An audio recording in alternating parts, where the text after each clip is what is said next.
Ward 77 से Bharatiya Janata party के पार्षद प्रत्याशी श्याम सुंदर शर्मा से हेडलाइन 24 की चर्चा।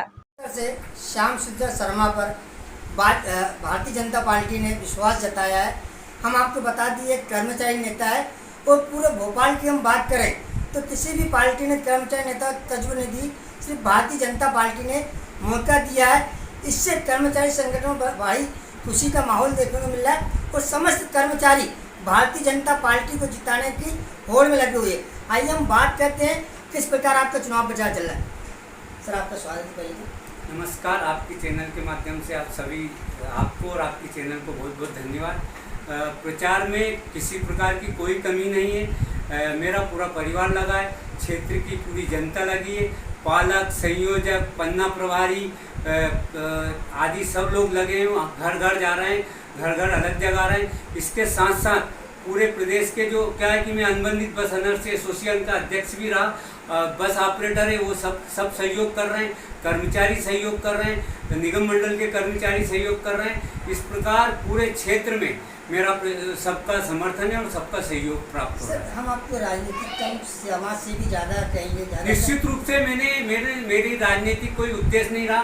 आपने भी देखा, आप इसके पहले भी आप कई बार आपकी चैनल पे मैं आया हूँ, तो मैंने अपना जीवन समाज सेवा में ही समर्पित किया। मैं राज्य परिवहन निगम में सेवा में आया था 98 से।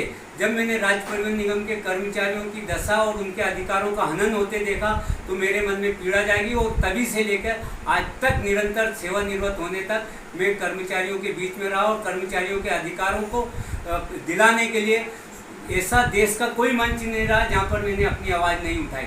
सुप्रीम कोर्ट से, श्रम न्यायालय से लेकर सुप्रीम कोर्ट तक की हमने लड़ाई की। सर, जिस पार्टी ने आज आपको प्रत्याशी बनाया है, कई बार आपने उसी पार्टी के खिलाफ प्रदर्शन करा। देखो, अधिकार मांगना व्यक्ति का कर्तव्य होता है। मैंने अपने कर्मचारी प्रतिनिधियों से हमेशा कहा, कर्मचारियों के बीच में जब भी कोई आंदोलन होता है, मैंने कहा कर्तव्य का पालन करो फिर अधिकार की मांग करो। कर्तव्य का पालन करना बहुत जरूरी है और हमने जहाँ जहाँ कर्तव्य का पालन हुआ वहाँ अगर अधिकारों का हनन हुआ तो उसको रोकने की हमने पूरी कोशिश की और भविष्य में भी मैं आम जनता के अधिकारों का हनन होगा तो निश्चित रूप से अपनी आवाज़ उठाऊंगा। सर, कहीं ना कहीं भारतीय जनता पार्टी ने कर्मचारियों को मैनेज करने का प्रयास किया आपको? नहीं, भारतीय जनता पार्टी ने कर्मचारियों को वोट दिया, इसमें कोई दो मत नहीं। आपने देखा है कि भारतीय जनता पार्टी जब से आई है कर्मचारी कहीं न कहीं से उपकृत हुए, कहीं कमी नहीं रखी भारतीय जनता पार्टी। सर, क्या लगता है आपके पार्षद चुनाव जीतने के बाद में भारतीय जनता पार्टी और आगे भी ले जाए? निश्चित रूप से अब ये पार्टी संगठन का जो निर्णय होगा मैं उनके आदेश का पालन करूंगा।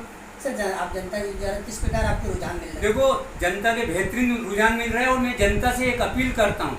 वर्तमान में जो कार होती, कार में 4 पहिए होते हैं। अगर एक पहिए में भी कम हवा होगी तो कार अनबैलेंस होगी, मंजिल पर नहीं पहुँच सकती।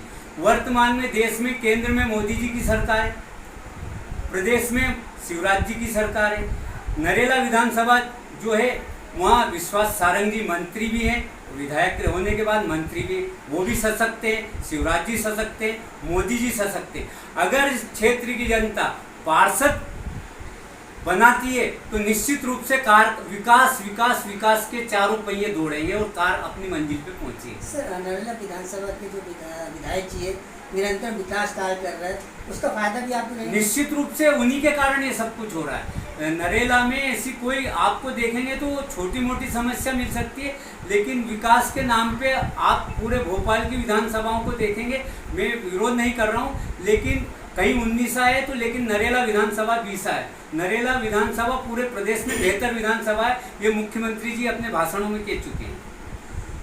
हमारे बीच भारतीय जनता पार्टी के वार्ड 77 के श्याम सुंदर शर्मा जी प्रत्याशी उपस्थित थे। उन्होंने साफ शब्दों में कहा कि केंद्र में भाजपा, प्रदेश में भाजपा और विधानसभा में भाजपा, तो नरेंद्र में भाजपा क्यों नहीं?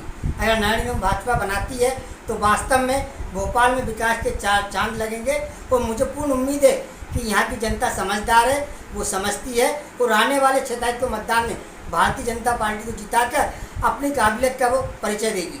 हेडलाइन 24 संतोष भोपाल।